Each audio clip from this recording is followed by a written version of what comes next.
have the option to choose what school they want to send their kids to thanks to the enrollment option program that was implemented by the Nebraska legislature back in the 90s. NTV's Danielle Shenk spoke with a few school officials about this choice and how it impacts some of the districts in our area. Danielle.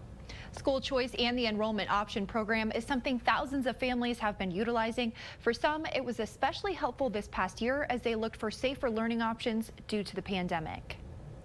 It's one of the great things that Nebraska has on the books to put the power and the right back into the family's hands of where they want to send their kids to school.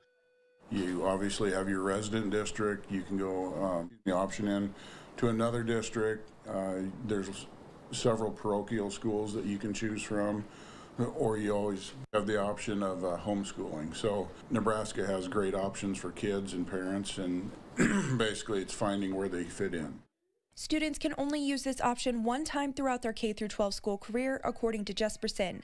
Families have to complete an application, among other qualifications for that district, before being accepted or denied.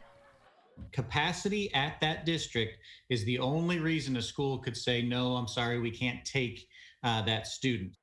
He says there are other small exceptions, like for individual learning plans that the district is not equipped to handle.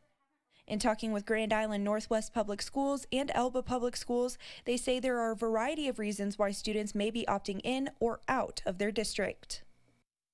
We have a very strong fine arts program. We have a lot of options academically across the board, and then any extracurricular activity. You know, and being where we max our high school classes at 200, you know, you get some smaller class sizes in certain courses. We have a few that opt out, but those are for different reasons, you know, sports, or they want to be under a certain coach, or maybe they haven't met our expectations on our discipline guidelines, so they've exhausted that and need to look for a new place to go. Pritchard says there may be an academic benefit of going to a smaller school. I do feel some students are misunderstood, and if you get the student one-on-one and get to know them as an individual and the things that motivate them, we seem to be able to get more out of a student than maybe a larger district would. To help combat this, GI Northwest implemented a freshman academy a few years ago to keep all freshmen with the same core teachers. The goal is to get them off on the right foot because we are meshing, you know, our students that have come from our 8th grader feeder schools and a lot of option-in students.